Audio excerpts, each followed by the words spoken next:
Hello! How you doing, everyone? I'm going to try and explain to you the best I possibly can about sort of starting your Nitro engine. I'm going to use this MP9 as an example because it's the one that fits on the bench. A Savage is a bit big, you need to take up a bit of a bench, you know. So a lot of people are asking me that they're going, oh, I can't start my car. It started fine in the summer, but no, it won't start now. And I'm like, well, the weather's going a bit colder for a start. You know, these people are in England and all that. And I get a lot of people say that they just won't start. Well, let's have a little look. I'm going to put the camera on the car, we'll put the car on a bench, and I'll explain a few things that you can do it very simple to help you start your engine in the cold weather. Right, so we'll use this MP9 here as an example. I'll tell you what I'll do. I will take the shell off because then you can see the whole engine, and it would be as if you're trying to start it, you know, you've just got to wherever you're going. So here we go. Look, now there's a few things you can do. Obviously we're not going to touch too much on the tuning of the winter tune in this video, but I'll do that in another one. This is pretty much just the sort of things that you can do to get your engine started in the cold weather. Now, if you've got electric near you, say you might be at home, you might have a garage or your home, and you might have a big bit of land or a garden, and you want to go around the garden or whatever. If you've got electric near you, you can use a heat gun. Now, unfortunately, I can't find my heat gun anywhere. I've looked all over the place, and I can't find it to show you what a heat gun looks like. But basically, it's just like a hairdryer. And you just put it all around there. Try not to melt things because heat guns get a bit warm. They do get bloody hot, heat guns do. They're designed to heat things. Or you can use a hairdryer, and you just make it blow all around the heatsink around here. Try and get it to blow on the block a bit. Try not to get the air filter too much because a sponge can melt. Yeah, just try to get it on the engine, on the heatsink itself, and around on the block, just to warm it up. And you'll find it will start really well then. Provided you have got a good tune, but like I said, we're not going to touch on down here. Another thing you can do, what I've done for many years, and a lot of people were saying to me, well, look, I'll explain what it is first, and I'll explain what people were saying to me.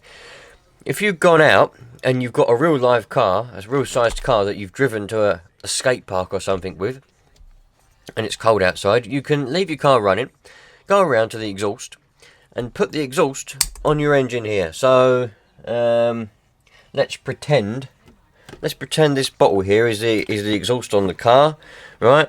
So you lift your car up, or you put it on a platform, or if your car's low, you just put it near it, and the exhaust there is blowing all the hot fumes on your heat sink here, all around it. Your real life car's going to be nice and hot because you've just driven somewhere, and it blows all around here and it just heats it up. Now, this is a bit controversial because people say to me, when I say do that, they go, no, can't do that, because that's blowing harmful gases and fumes on my car.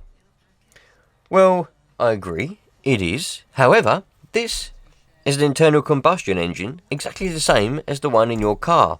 The only difference is this one doesn't have a spark plug. Your car might be petrol, it might be diesel, it doesn't matter what it is. The only difference is this runs on nitro. Okay, so it's still going to be fumes, harmful gases coming out of that exhaust there. I don't see what the problem is. I really don't. I've never had any trouble. Yeah, sometimes you get a bit of condensation going around here. Who cares?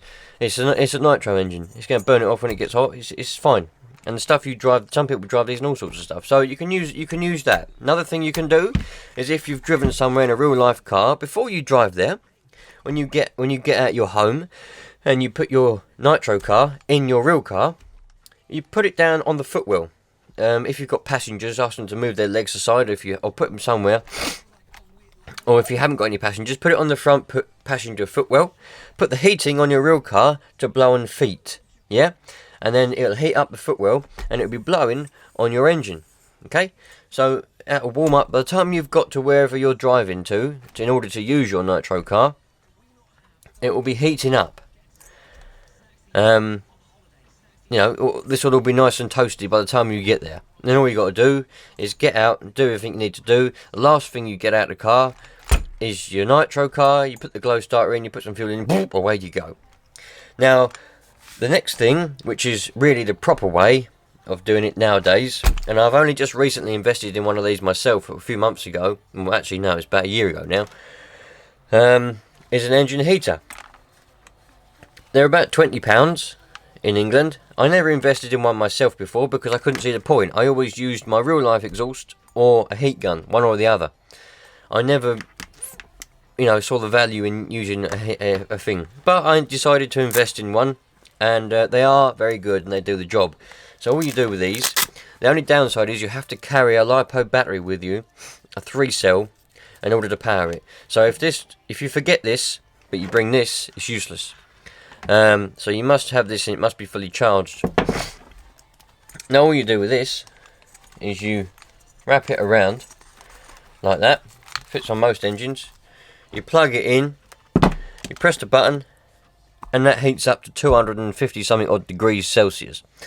And that keeps it nice and toasty. So you can have that heating up while you're preparing everything else. You might be putting some fuel in, you could be doing other stuff. Give it about 2 or 3 minutes to heat up, and then away you go. And you haven't even got to take it off to start it. You can undo the little cap on the top there. You put your globe starter in the top, and then you start it up. And then once it's started, you can take that off, and then you take that off, and away you go. Perfect.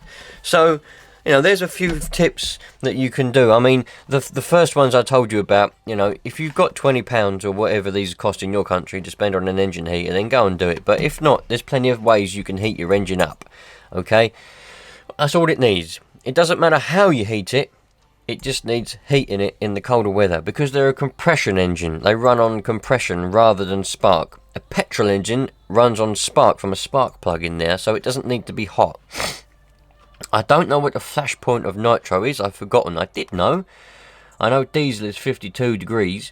I don't know what nitro flash point is, but it needs to get enough heat in it for it to combust. So just by heating up the block, I mean, you can do it with a blowtorch if you want to, but that's risky because you might risk melting other things and bits and bobs around the engine. So I wouldn't really recommend naked flames. But it doesn't matter how you heat it up, it just needs to get a bit of heat in it in the winter. So obviously it does need to be tuned for the winter as well, and that will help you with starting. But we'll go into that in another video. I'm going to do a video on winter tuning your nitro engine. So, yeah, sweet. Well, that was a bit of a short video, but I'm hoping I've helped a few people. The people who commented asking about how to start with their car was starting fine and running fine in the summer, but now the colder weather's coming, you can't get them to start. I hope that's helped you. Just think about the first little tips I've done. If not, Model Sport sell these, and so will probably most model shops will probably sell these. They're about 20 quid. They don't come with a Dean's connector. I put the Dean's connector on mine. They come with the stupid yellow ones. But all my batteries have Dean's on, see, so I swapped them over. You don't have to have a LiPo, by the way. You can connect these to a 12-volt car battery. So they do come. I can't find mine. Again, I've lost them because I don't use them. But they come with a pair of crocodile clamp thingamajigs. You can put on the end, and you can connect it to your car battery. So you can have that on your car battery. The wire's not very long though, and you can heat it that way. I forgot to mention that. So you don't have to have a LiPo with you, but it's just easier to have a LiPo because then you can just carry it around with you rather than clamping it to your car battery. So yeah, there we go. Any questions? Please ask me. If I've missed something out, or if you've got some tips and advice that you'd like to give people, put it in the comments and we'll all have a discussion over it. So I'll catch you on the next one, dudes. And look after yourselves, won't you?